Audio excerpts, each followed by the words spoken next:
Okay, let's just get started. Mary, if you could move that on for me, please. Thank you.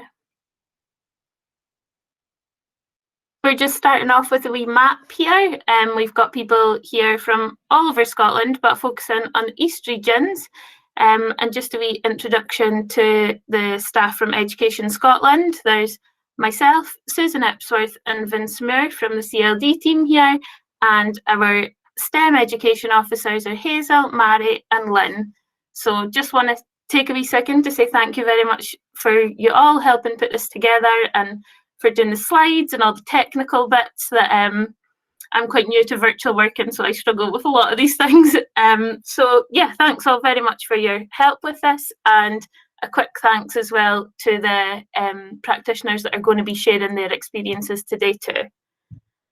Okay, next slide. This is just a wee recap on session 1. So we talked a bit about the science capital and STEM capital being like a hold all that has all of our science related knowledge and experiences within the hold all that we carry through life. And it really helped us to understand why some young people see science as kind of for them and not for them.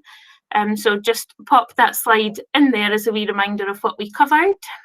And if you didn't manage to attend session 1, the YouTube link is in the chat, so you can go back and watch at your leisure. Next slide, please. Thank you.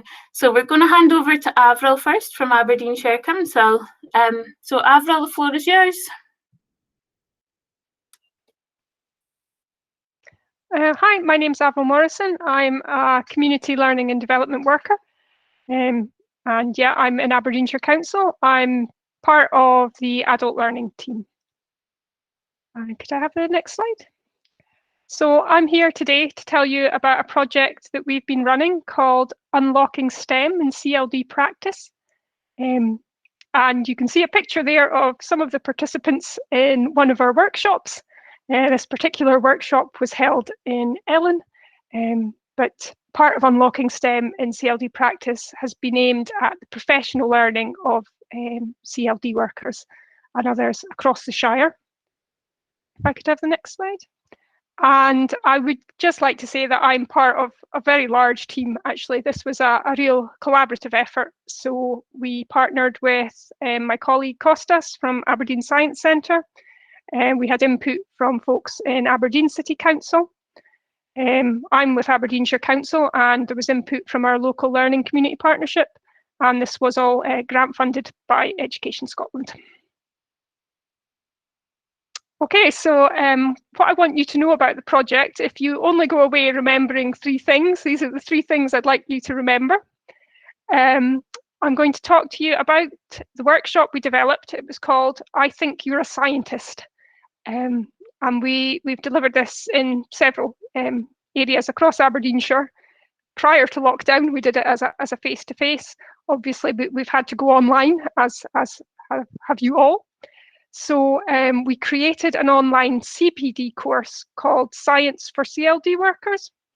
And the whole point of that course was to make the resources available to anybody who wants to use them. So they're all available online. It's resources to run a STEM workshop. It's the risk assessments, it's the questionnaires, it's everything you could possibly want to deliver it in your own locality, including some short videos to help you with the science.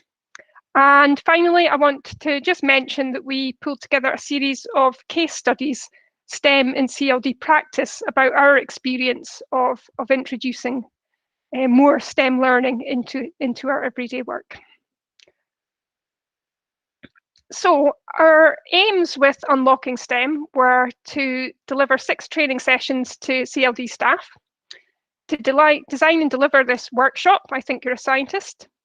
And we had targeted delivery. So we delivered to current learners who might have been involved in literacies learning or personal development learning. We had ESOL learners attending. So what we did in each area was we targeted it to learners we wanted to work with. And if there were any places available, we then opened it up to the general public. And it worked exceptionally well. So that's why we went on to create this online course to share it with a wider audience and develop the series of case studies to back it up and give you some further ideas for STEM practice. And as I'm a practicing CLD worker, I wanted to make this as flexible as possible, because there's nothing worse than being handed a sort of very rigid set of rules to follow that just doesn't fit in your area or your context.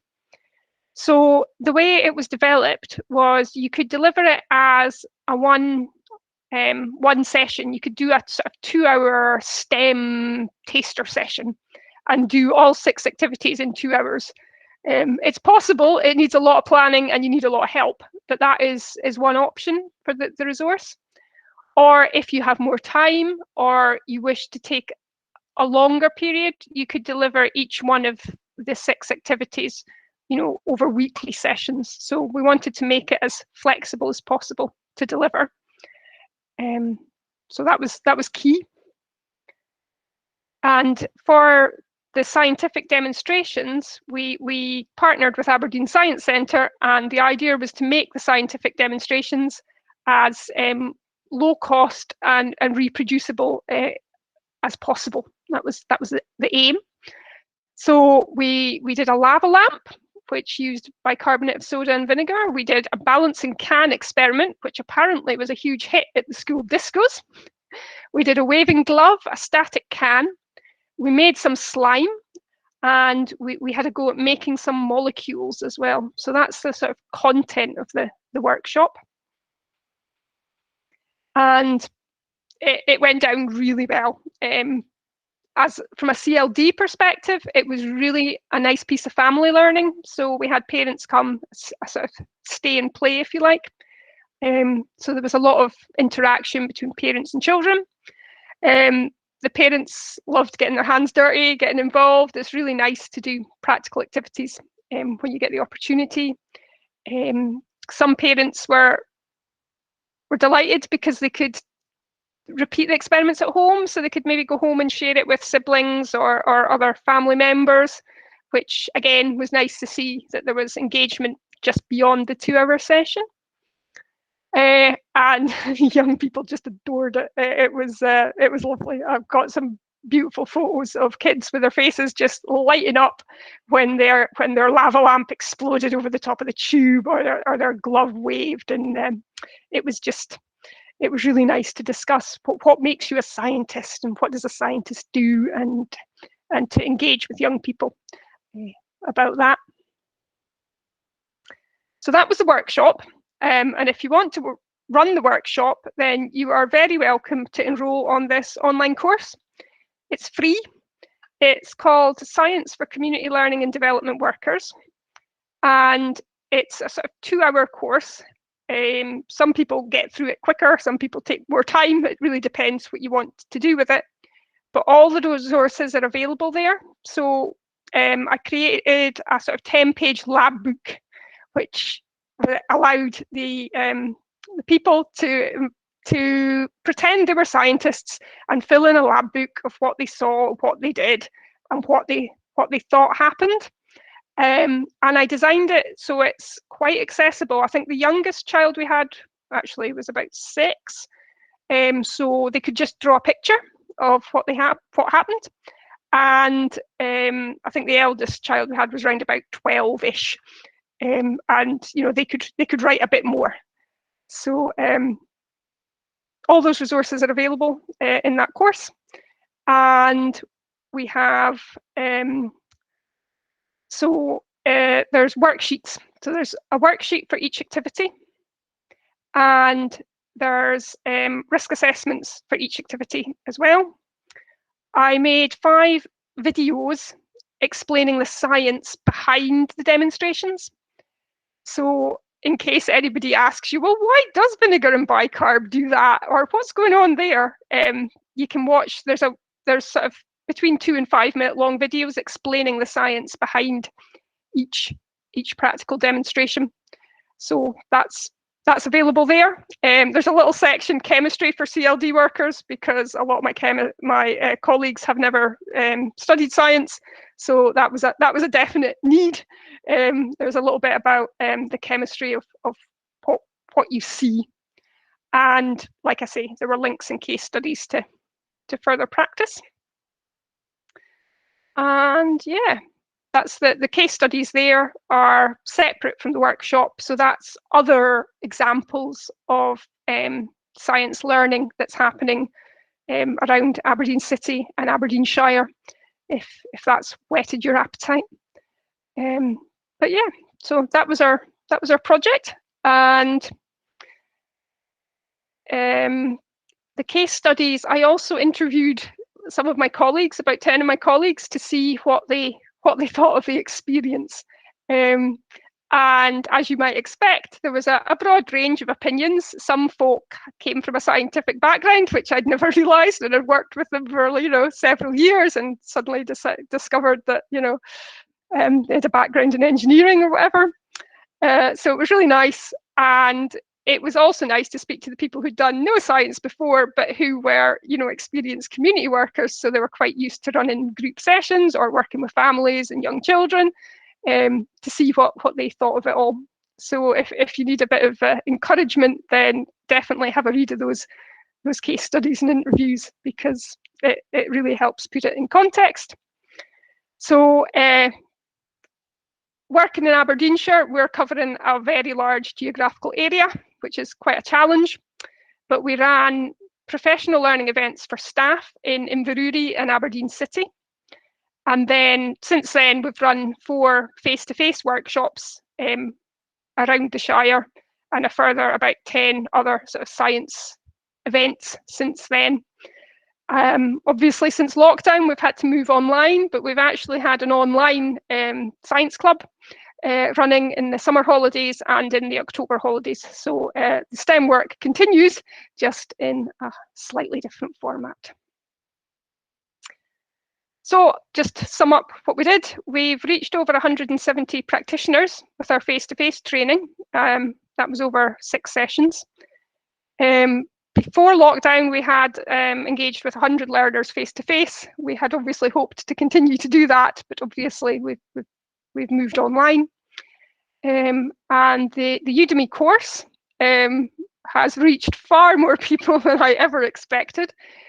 We've now had over 1,400 folk register on the course from 95 different countries. It seems to be incredibly popular in India and Brazil, apparently. But I just thought I would finish with a comment from one of our young learners saying that they thought it was good, it was amazing, really cool, and science is actually fun, not work. So yeah, I was delighted to get that sort of feedback from one of our young participants. So yeah, if you want to know more or you've got any questions, my email address is avril.morrison@aberdeenshire.gov.uk. We also have a Facebook page, a YouTube page, and a WordPress blog, which I should probably have included there, but there's lots of ways to get in touch if you want to know a bit more. Thank you so much, Avril. That was fantastic. What a snapshot of your work. I was just looking at that, 95 countries, and I don't even think I could name like a quarter of that. Never mind your course reaching 95 countries. That's amazing. Yeah, I would never have predicted that. Yeah. Yeah, it's fab that like the virtual world allows us that reach, though, isn't it? Mm-hmm. I'm just wondering if anyone's got any questions in the chat. I can't see it. Julie, I think Amy had asked a wee question before, but that's maybe been picked up already. Amy, you can unmute and come in if you would like to.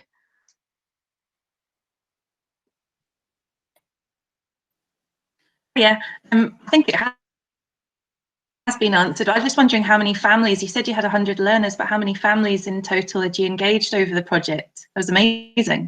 Well, the original aim of the project was to engage practitioners and for them to then subsequently go and engage families. So I think it was about 30 yeah, about 30 families per location. Yeah.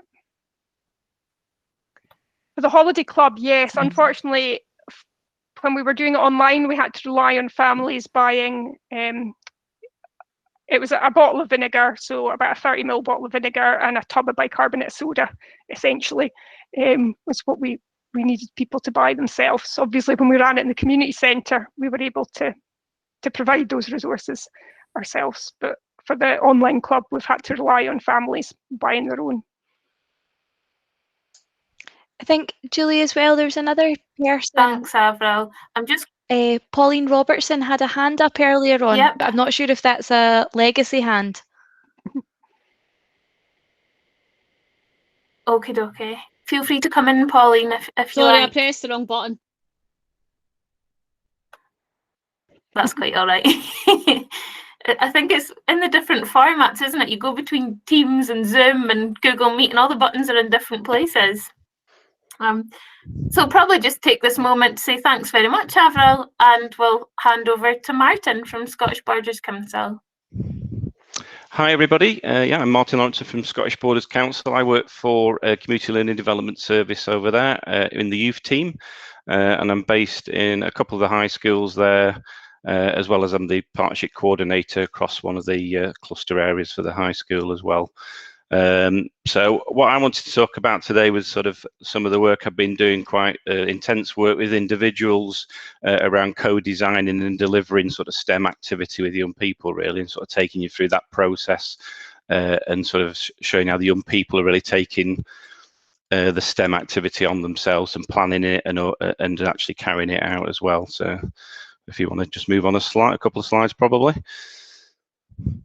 Okay, so first thing it sort of says, like, I don't know if that's formatted particularly well, but first it says, like, it's obviously complementing what already goes on in the school. There's lots of STEM activity going on in the school that have been delivered by the school by developing young workforce staff, etc. So the STEM career days, as university and industry sort of insight days, as well as Big Bang sort of science STEM events over at the college.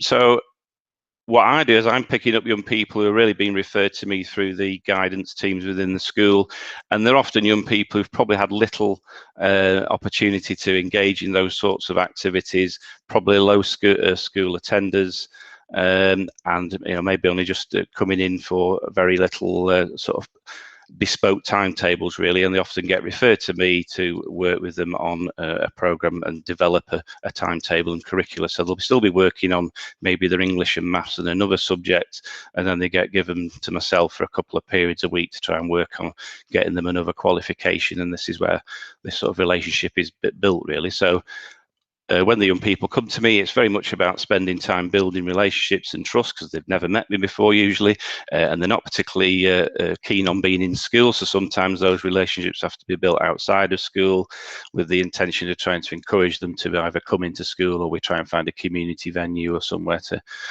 start to work together, really. And the idea is, like I say, about them co-designing their own learning offer, which usually sort of rather flummox them to start with, because they're expecting me just tell them what they're going to be doing. All of that is based around creating an action plan. So we spend quite a lot of time, this can take a number of sessions, around identifying personal skills and qualities and achievements. You can often get a blank reaction when you ask those sort of questions. So there's lots of cue cards and things, and sort of explaining terminology so young people have a better understanding about what the skills they may have, and being honest about where they're at. And they usually struggle the most with things when you ask them about what they're proud of and what their achievements are.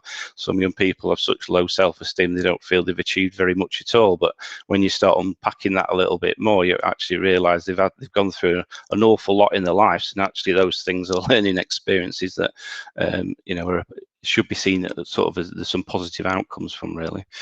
In terms of STEM, a lot of that comes out of the conversations we have at this point then, really. It's not the young people saying, oh, I want to do something STEM, please. It's very much about me making the links with the conversations that we have around some of the things. So one of the things I try to focus on are the things that they say they're passionate about, because I think if we start with something that they actually enjoy and they're passionate about, I have more chance of engaging them in it, rather than trying to throw something something left field at them that they've no concept of really. So it's either usually passions and sort of interest, or their aspirations, if they do have any, around what they'd like to do in the future. So most of the young people where I've done some work that's STEM related, it's stemmed all from those early conversations, and then we work together on creating a learning program that will build in STEM activity if that's what they want to do. Do you want to just move on a slide?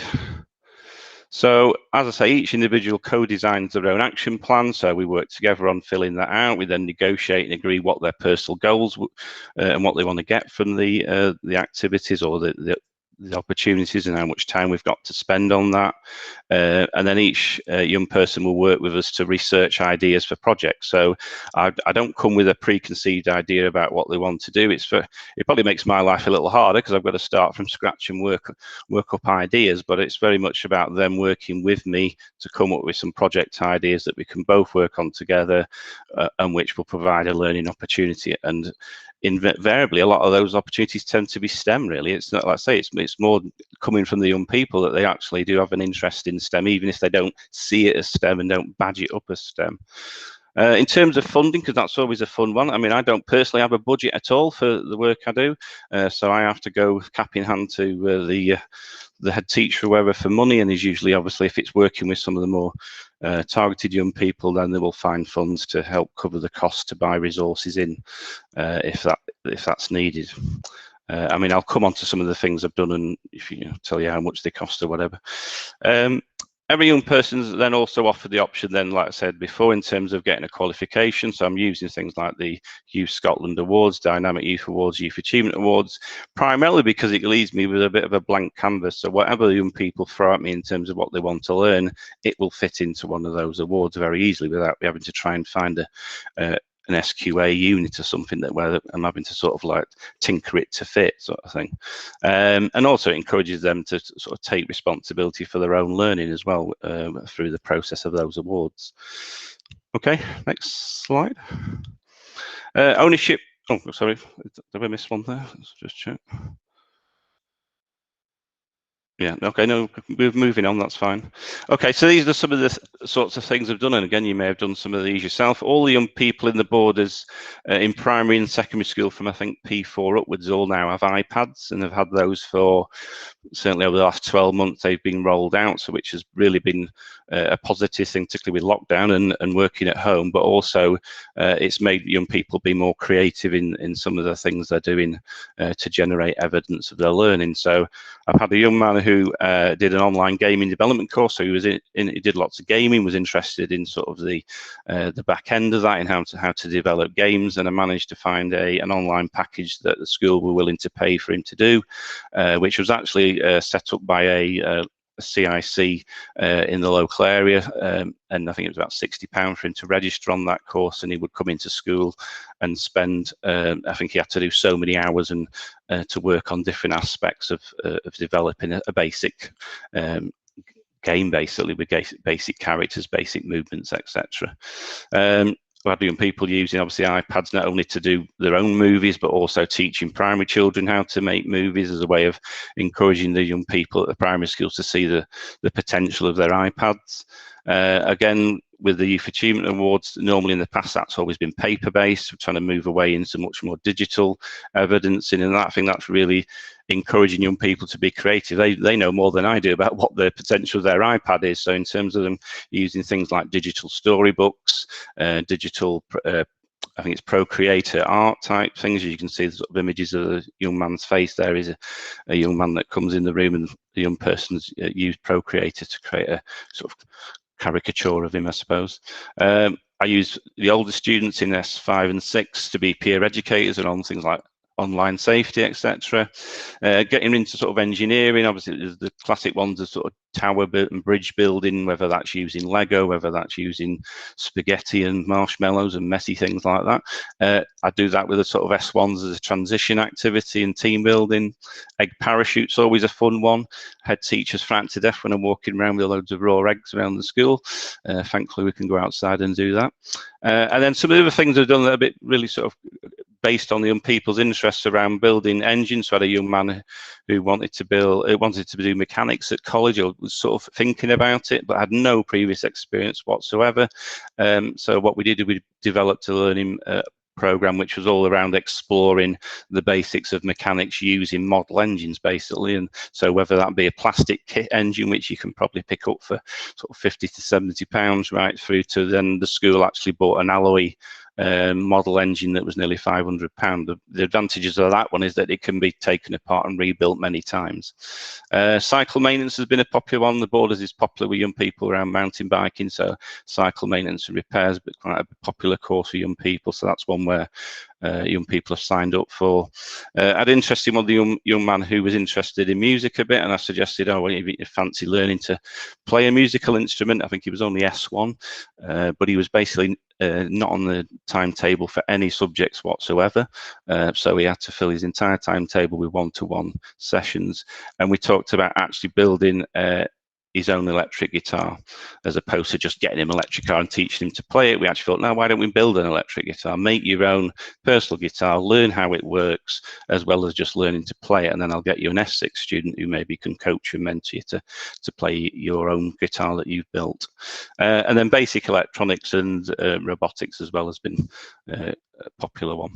Again, just to say, I'm not an expert in STEM, but I do recognise the importance of STEM in understanding both the skills required and the career opportunities. My previous job was working in higher education and encouraging young people into higher education from disadvantaged backgrounds. So we're trying to open their eyes to the potential of jobs. And I think I put a quote there that the STEM consultancy firm in the northwest of England had put down that 60% of the jobs in the future have yet to be invented, but they're likely to have maths as a key component. So it's making young people aware of what the future jobs market is going to look like, and consider some of the opportunities that are out there, really.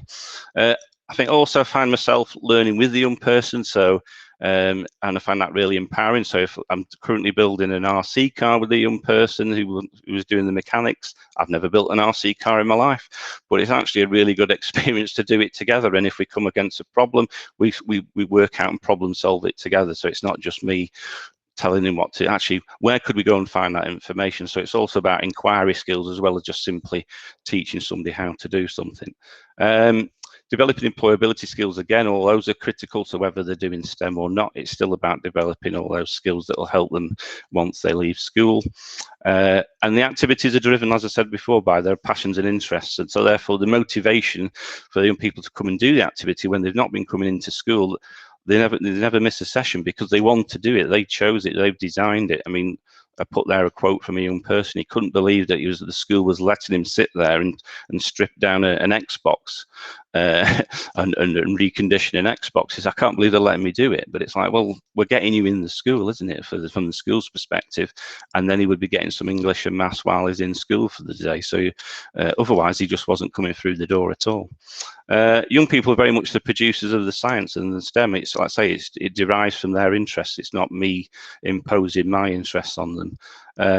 And again, in terms, I think, echoing what Avril was saying around look across your learning community and the community there, and look for people who can help you deliver STEM if you're not confident about delivering something that the young people are interested in.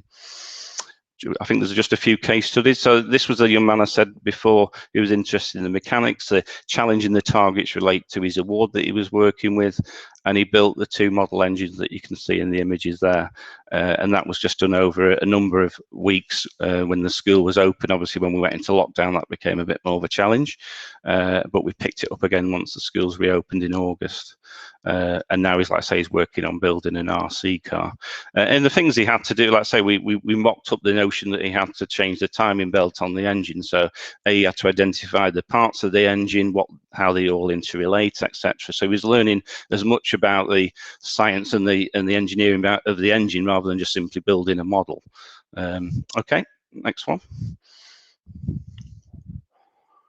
So this was the one I was talking about, the computer game development one. This was quite an interesting one where he basically had to just log into a server, although that caused me problems because the council computer system wouldn't let him log into the Discord server, so that he had to do that himself at home. And if he had a problem, his only way of accessing support was through the guides or the tutors of the course. So a lot of the times he was hitting problems, he had to resolve them himself. So he actually, and he did manage to complete the course pretty much single-handedly without actually needing an awful lot of support from the indie gamer devs staff, really. So again, his attendance shot up from 40% up to 85% in a year.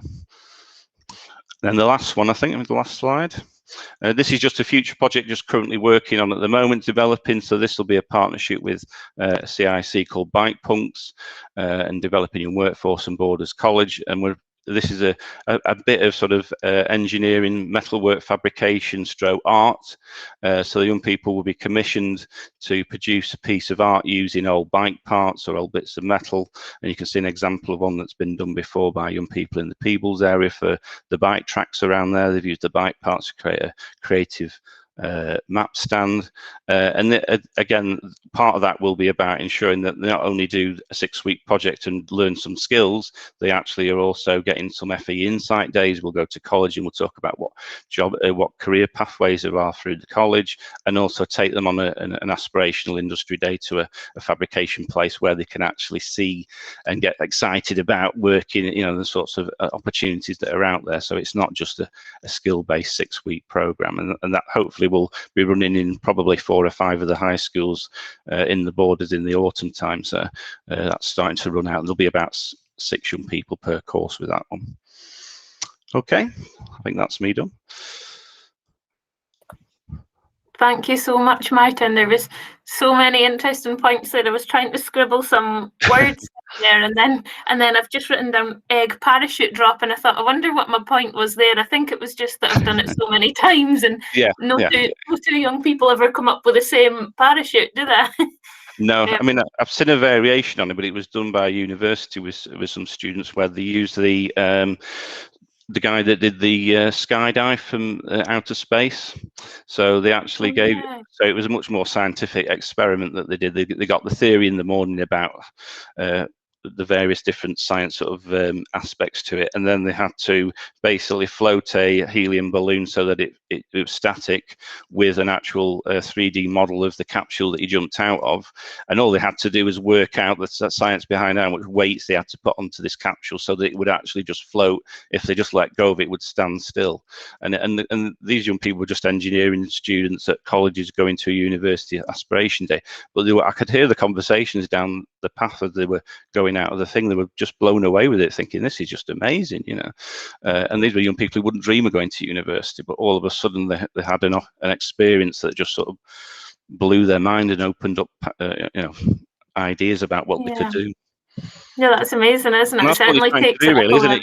You're just trying to sort of give them experiences and widen their aspirations about what's out there and what they're capable of, really, because a lot of these young people don't have those aspirations.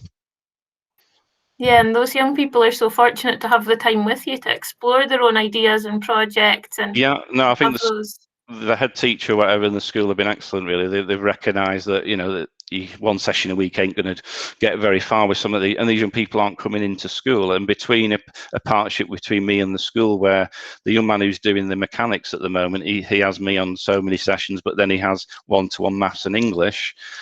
So that by the time he leaves school, he'll get his 4 qualifications. He wants to go on to college to do motor vehicle or whatever it is.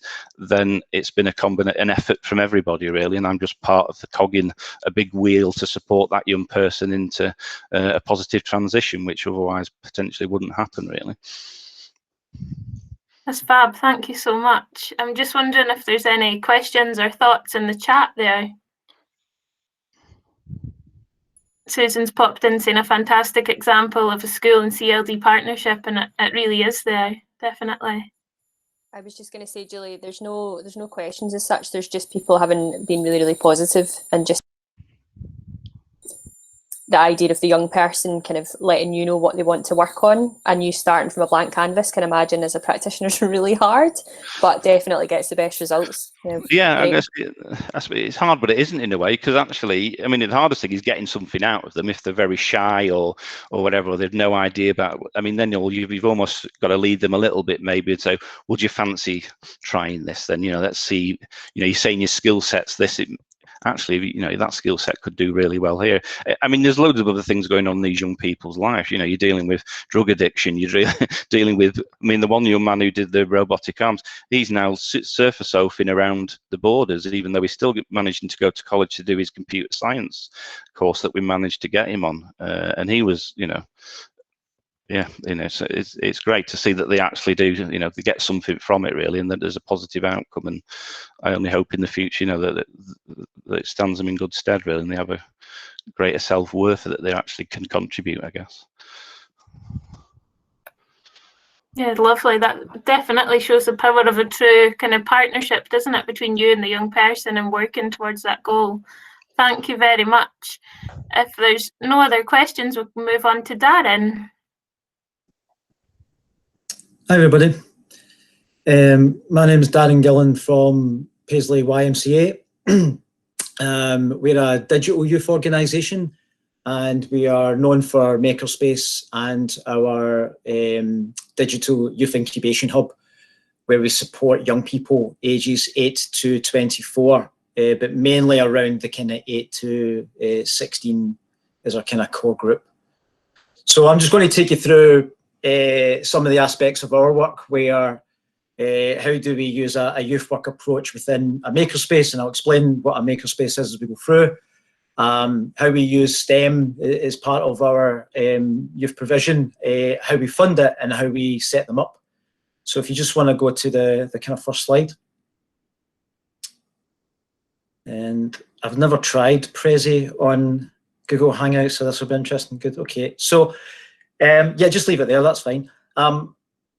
A makerspace, for those of you who are not have heard of the term, it's basically a DIY environment where you will learn to build and create and tinker and take things apart and build them back up again. And we focus solely within the digital element within STEM, so we don't go in for all of the other aspects of the definition of STEM. We only keep within the kind of digital part of it. The reason for that is because there is a nationally across the UK, there's a digital literacy skills gap experienced by young people. And that's mainly because they have become a generation of consumers of digital content, not creators and contributors to digital content. So that's something that we want to address. And you can thank your mobile phone for that. The other aspect is that we're big on employability and entrepreneurship. So what we're doing is we're teaching all of these young people who have not had access to a range of digital equipment, hardware and training and knowledge to then start to create their own businesses, their own enterprises. And we use a reverse engineering approach, where if there's a piece of tech that they've never experienced or came across before, like virtual reality or a Raspberry Pi microcontroller computer, we will show them first the basics of how that works, and then we say to them, what would you do with this now that you understand how it operates? And then we start to develop all sorts of different kind of projects, which I'm going to demonstrate to you. So if you just go to the first slide. So about 5 years ago in 2015, when we were looking as a youth organisation, what we were going to do to contribute to a very crowded environment within Paisley in terms of lots of great organisations doing lots of great things for young people. We identified a number of different things. That top slide where you can see the word street team in the back, I was part of a street team, and we walked about the streets of Paisley and the wider parts of Renfrewshire, and in pouring wet rain, horrible evenings such as today, and we found that lots of young people were congregating outside the McDonald's on the high street in Paisley. And that was because at that point, it was the only place that had free Wi-Fi. And so what we found is that lots of working poor families and families in general who maybe not had access to Wi-Fi at home, who were digitally excluded, maybe had a laptop or a shared laptop between a family of 4 or 5, there was something there that had got these young people out into the awful weather on a Friday and Saturday night when we were doing our street work so that they could access digital content on their phones.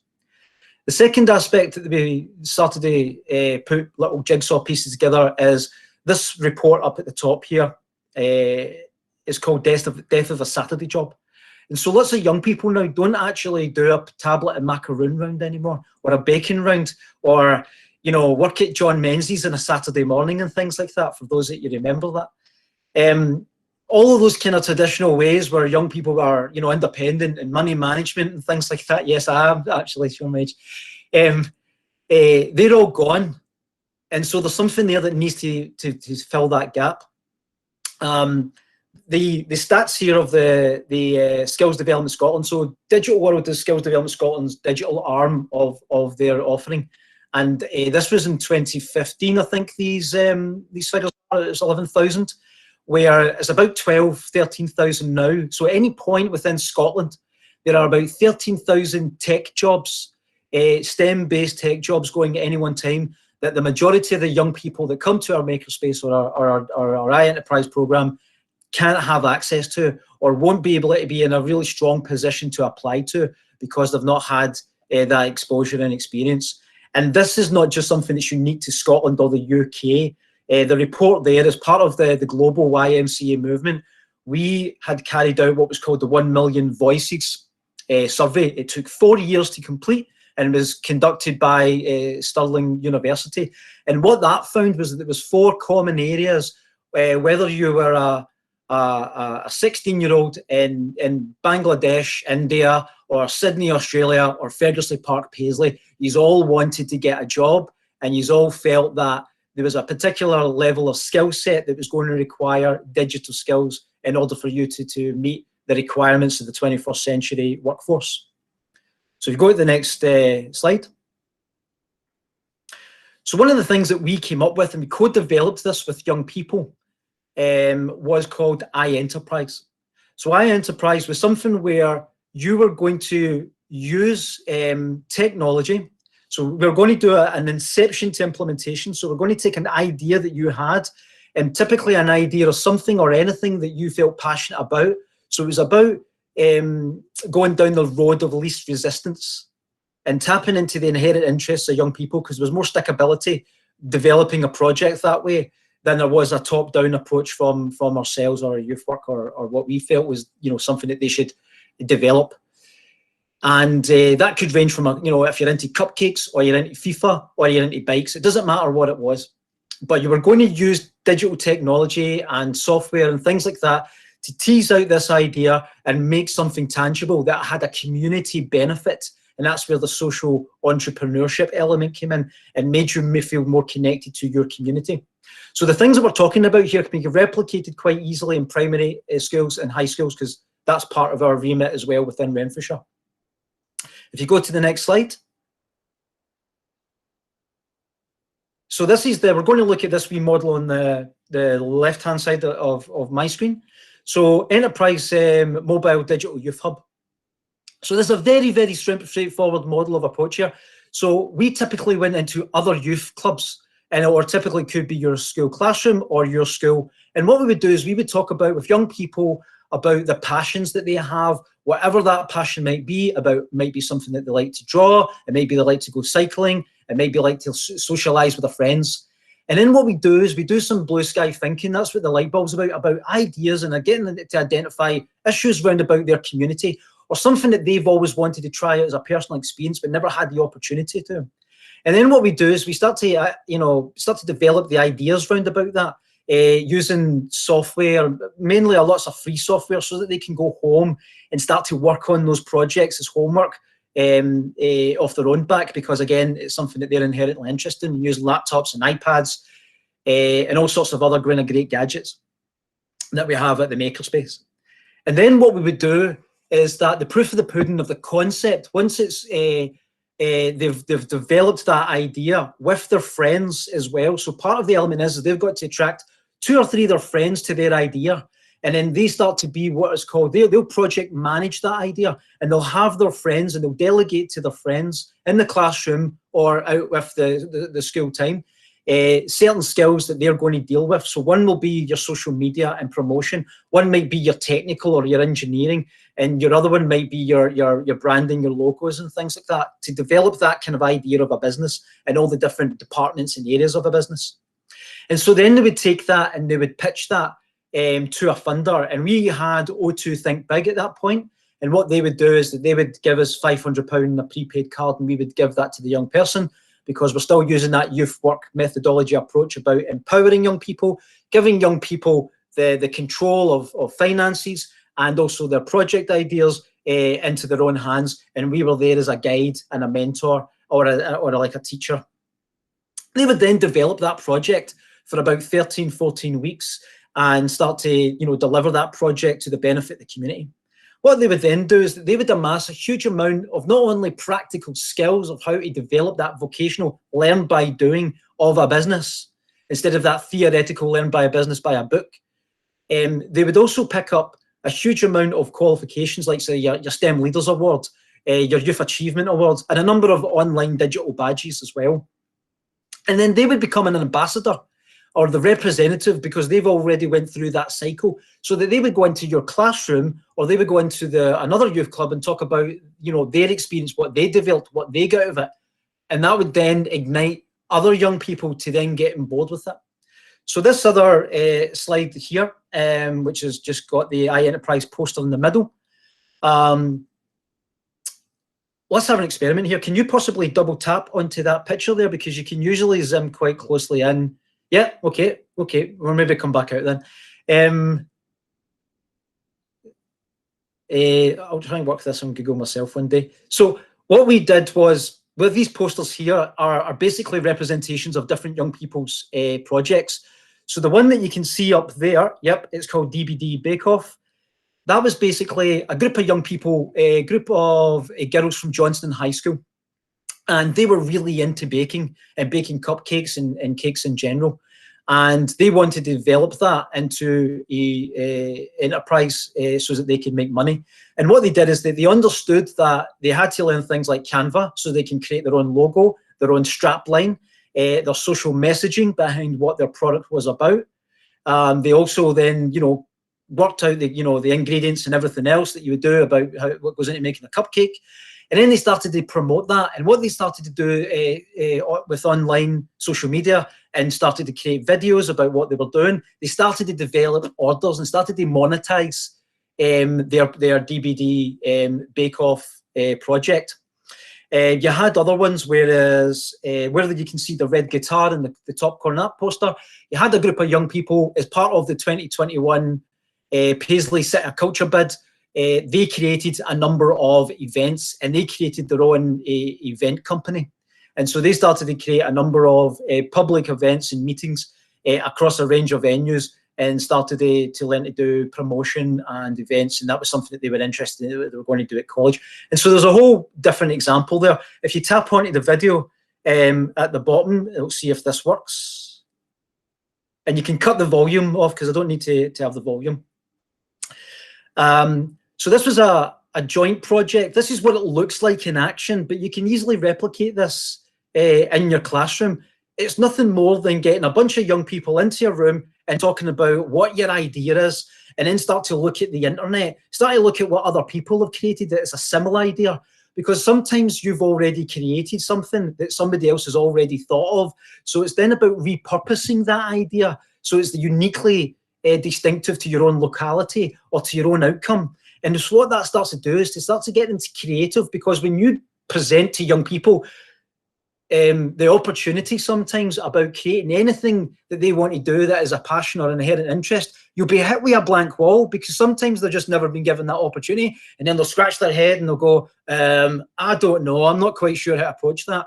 So we get them into a group and we start to do presentations, and it's all timed. They've got like 45 minutes because we want to keep their mind focused at all times. And they start going through, typically within that 45-minute period, they'll go from absolutely no idea to a finished working prototype or conception of an idea.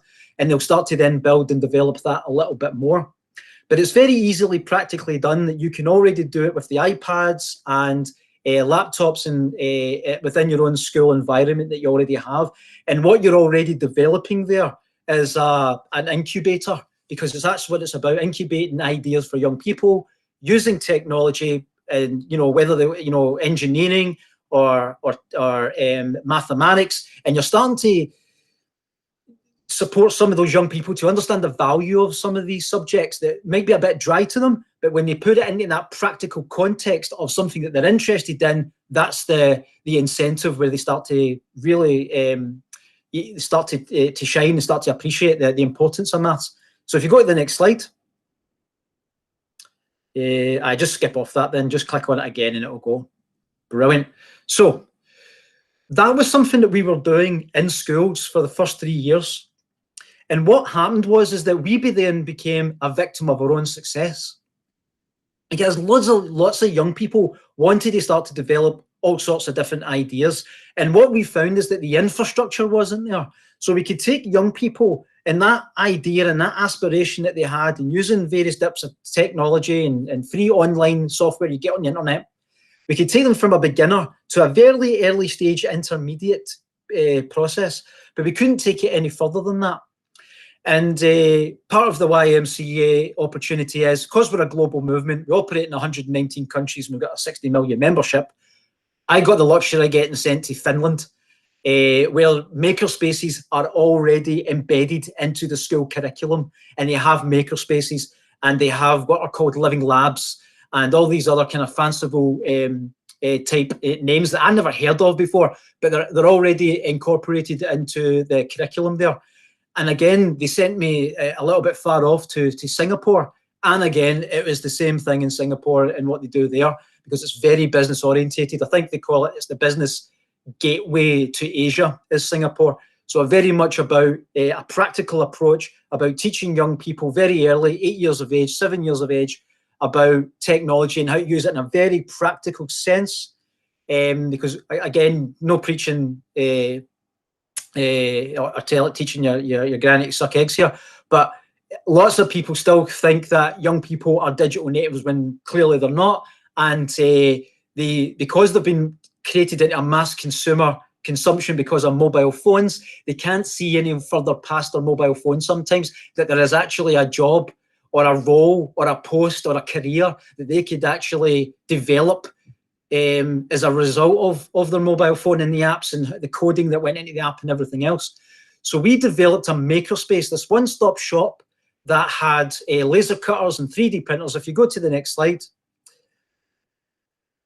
And we got young people. This young person here is building a computer, a fully working, operating computer. He has a set of blueprints, and this is what's called gamification. Again, very straightforward stuff to do within schools. What we call it is learning by stealth. And so young people are caught up in the idea that they're learning a game, but actually he's learning computer science. He's also learning a little bit of computer engineering. You laser cut out your panels for your computer. You then put all of your Raspberry Pi, computer together, your little breadboard and your little electronics, and you start to build it, and you're screwing it. So you're tangibly touching things and building things, and then you operate it. And how this particular piece of kit works, this is what's called a Piper kit. And I'll send over the links for these things just in case you want to know more about them to the Education Scotland staff team. Basically, you go through a game, and as you start to, it's Minecraft, and as you start to develop through Minecraft, you have to, it's a bit like one of those adventure books. Turn to page 5, you're going to meet in front of a door. Do you go left or you go through the door? Or you go through the door, turn to page 25, 26, and then you get hit with another problem or issue. So basically, a Piper kit's the same thing with Minecraft. As you start to develop through the game, in order to overcome the next problem, you've got to build another part of the computer. And that's part of the gamification approach that we use. So select the next slide. Cool. So this is a video just to show you very early stages of what the makerspace looks like. I have a tendency to show you what the makerspace looked like in 2020. And it's absolutely overrun with computers and 3D printers and laser cutters, and everybody just goes, whoa, I could never have that within our school budget.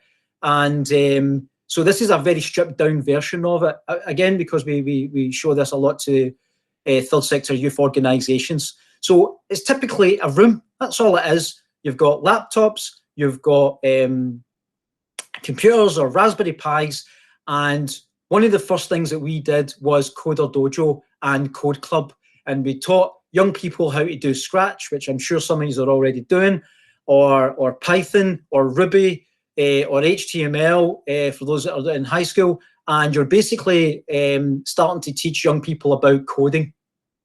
And then what we start to do is we start to get them to, again, one of the examples that we used with our coding group on a Tuesday was the 17 or 18 sustainable UN goals.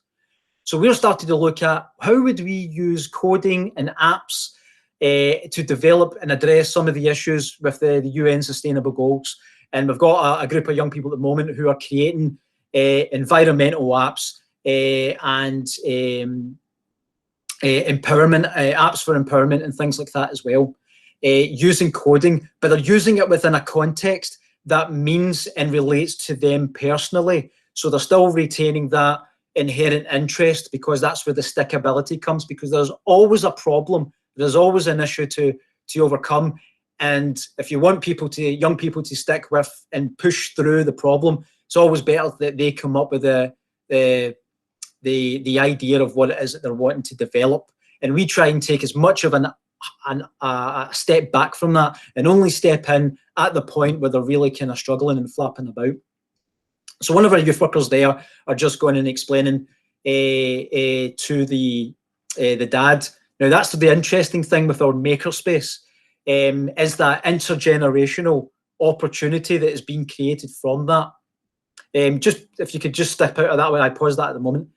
In terms of family, that family development of STEM, what we do is that we've got lots of examples, and within our, we have father and son days and father, daddy and daughter days, and we have grandparents, and they'll come along to our sessions, and they'll have both of them sit down and they'll work through a problem.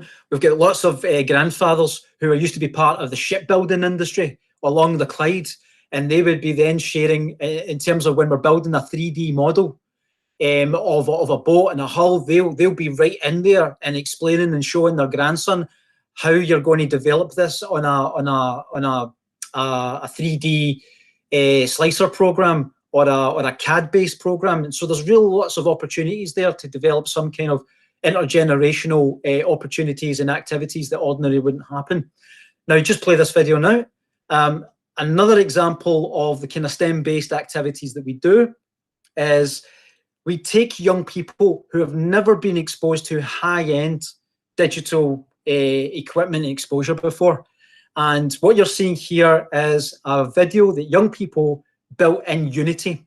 Now, this is a group of young people who had never coded before, never heard of Unity, but within about 8 to 9 weeks, we've got them started to build assets, grass, footballs, little people. And the whole idea of the project was that they wanted to address gaming that has this reputation of being a couch potato. So let's build a game where you physically have to move, you're burning calories, and we're recording the data of how many calories that you're doing, because you're having to move about from left and right and save the goal and save the ball from entering into the football net.